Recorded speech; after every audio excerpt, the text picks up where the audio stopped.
Welcome back to EASD TV.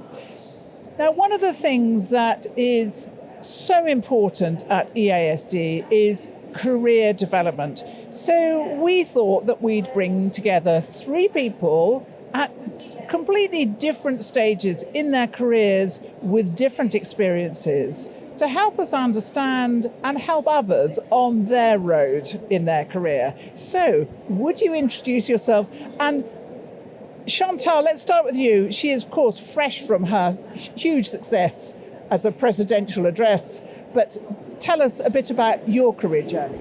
Yes, Vivienne, I'm here as a clinician scientist, actually. I started in diabetes many years ago, and I chose diabetes as a career. I became an endocrinologist as a career because of patient stories. You know, stories of young people with very severe complications of type 1. And that's how I was really motivated to go into research, being a clinician, but still doing basic research on the pathogenesis of type 1 diabetes. Now, Tharani, you've got a different trajectory. Yes, thank you. Many thanks for the invite. So I'm also a clinician scientist like Chantal, but not as good as Chantal. Currently, I work in clinical drug development, in obesity clinical drug development at Novo Nordisk in Denmark, but I'm also an honorary professor of medicine at the University of Birmingham in the UK. Prior to joining Novo Nordisk, I was also a clinician scientist at the University of Birmingham and its associated hospitals. My training is in diabetes and endocrinology, but I felt passionate about taking care of people who suffer from obesity and from its related complications, where I found a huge unmet need and a huge burden that needs to be addressed on both the people, their carers, and also the wider society and the healthcare system. Thank you. Amalia. Oh, hello to everyone. I'm glad to be here today. I'm a researcher instead. I'm not a clinician, but I'm really passionate with this type of team that we are treating here. So I started my career as electronic engineering, and then I switched right away because I found that the metabolic diseases were more interested.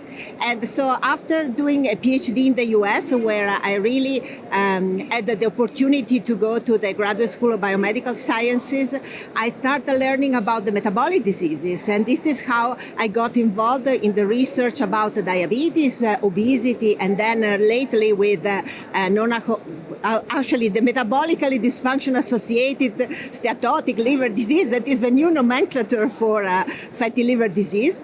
And I'm so happy to be here and to join you today. So Amalia, when you first began your research career, what did you find to be particularly helpful? Well, for me, it was very important to work with people that had a passion for research, because they transmit you the idea to look for new things, to discover, to help people to have a better life. And especially with metabolic diseases is so important because it's sometimes is neglected, sometimes they are stigmatized, and it's so important to understand why people are getting the disease, how to prevent and how to treat them, and how to stop the progression. So this is I had the opportunity to work with people that were very expert in the field, and they transmit to me the passion. And this is how then after coming back from the US, I started my lab. So choose your team wisely. And actually, it's quite difficult to choose a team. It's not an easy thing. I always say to young researchers, go out and have a meal with somebody. Go out and spend some social time, because actually that's the time when I think you really get an impression of people as they really are, and whether you're going to be able to work with those teams over a period of time. Chantal, what's your advice? Yeah, I mean, you saw me go like this because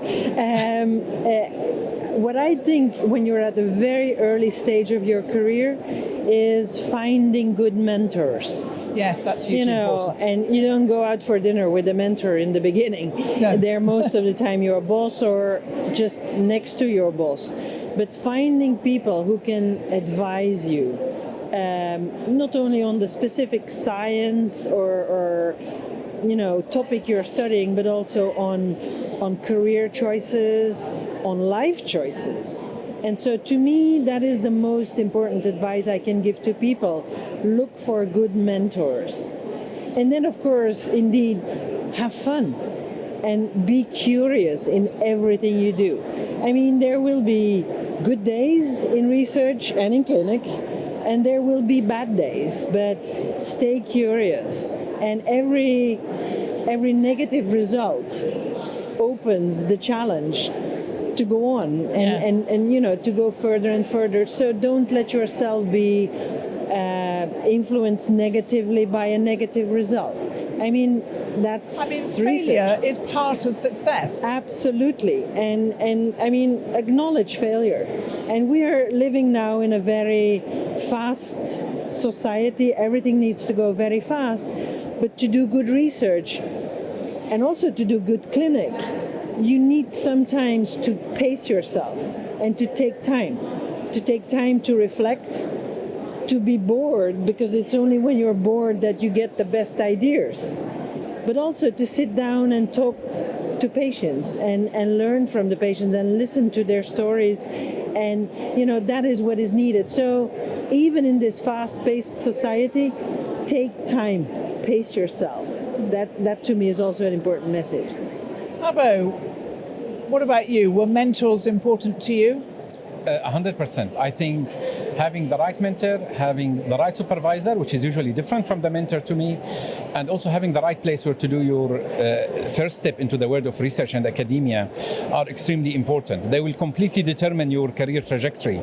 So you need to take the time to do the homework, search where is the best place that you can do your research, where is the best environment, who is the right supervisor for that, and also have that mentor who can give you advice about whether it's topic specific or just in general that can help you guide you into your next steps and your next decisions.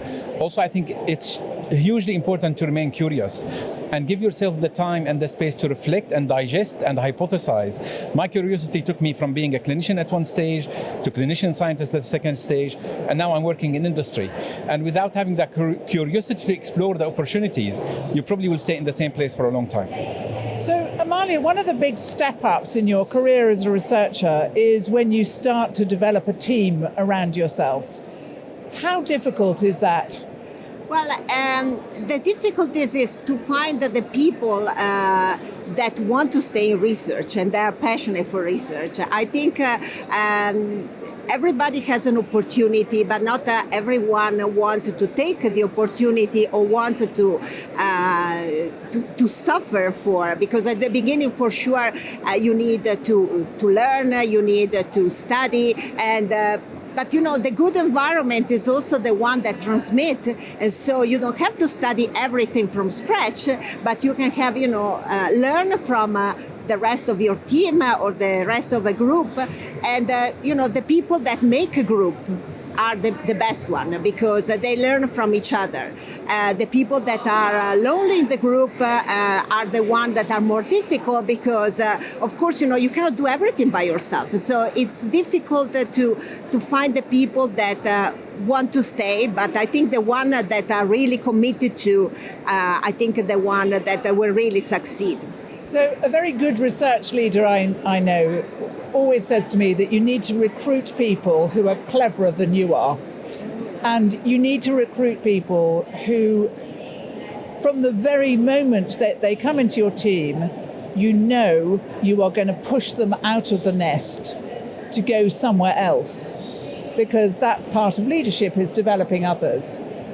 How is that for you, Chantal? I agree. I mean, the proudest moments for me are when people that I trained become better than me. I mean, that's the best present. It's like having a child. You cannot explain it to somebody that you can be prouder of somebody else than of yourself, but that's the reality. If I may add one thing, I said, look for good mentors. Look for good collaborators outside of your own institution. That's what made the difference for me.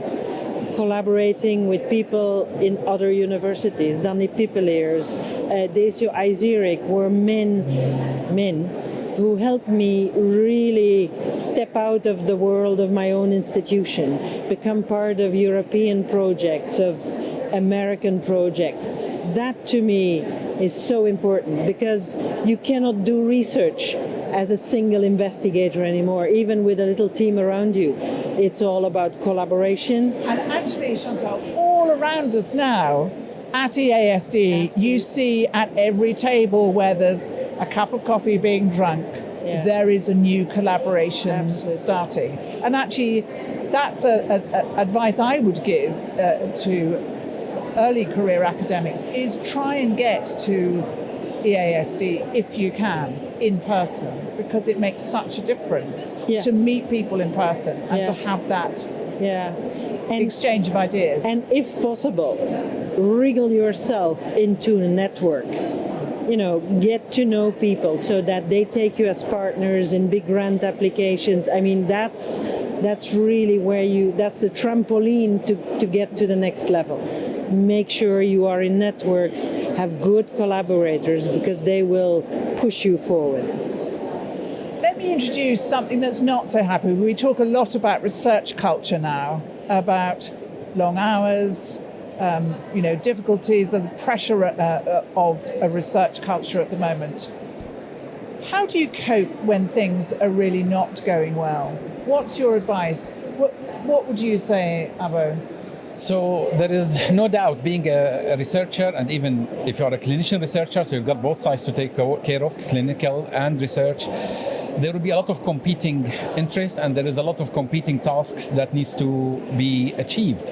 I think having a clear idea about where you are heading and how the current task you are doing will feed to the next step will help you prioritize what we need to do first and what we need to do second. We always have more work that can be done within the number of hours in the day. You need to prioritize what needs to be done. You also need to take care of yourself, and you need to take care of your family. So do not neglect what is not scientific or work-related commitments just to do more work. So I really think it's very important that people prioritize and see how what they are doing will feed into their next step. And they need also to learn how to say no, because we are not really very good in saying no, and sometimes no is the right answer. But we need to know how to say it and when to say it.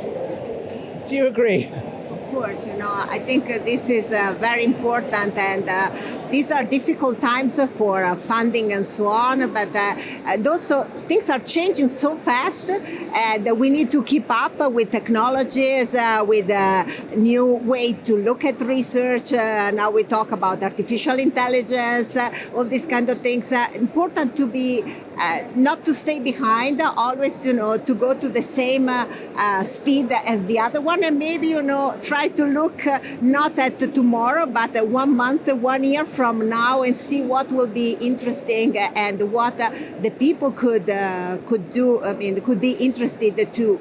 And also to make new collaboration, because I think, as I said before, it's very important to speak with the others, to know what the other people are thinking.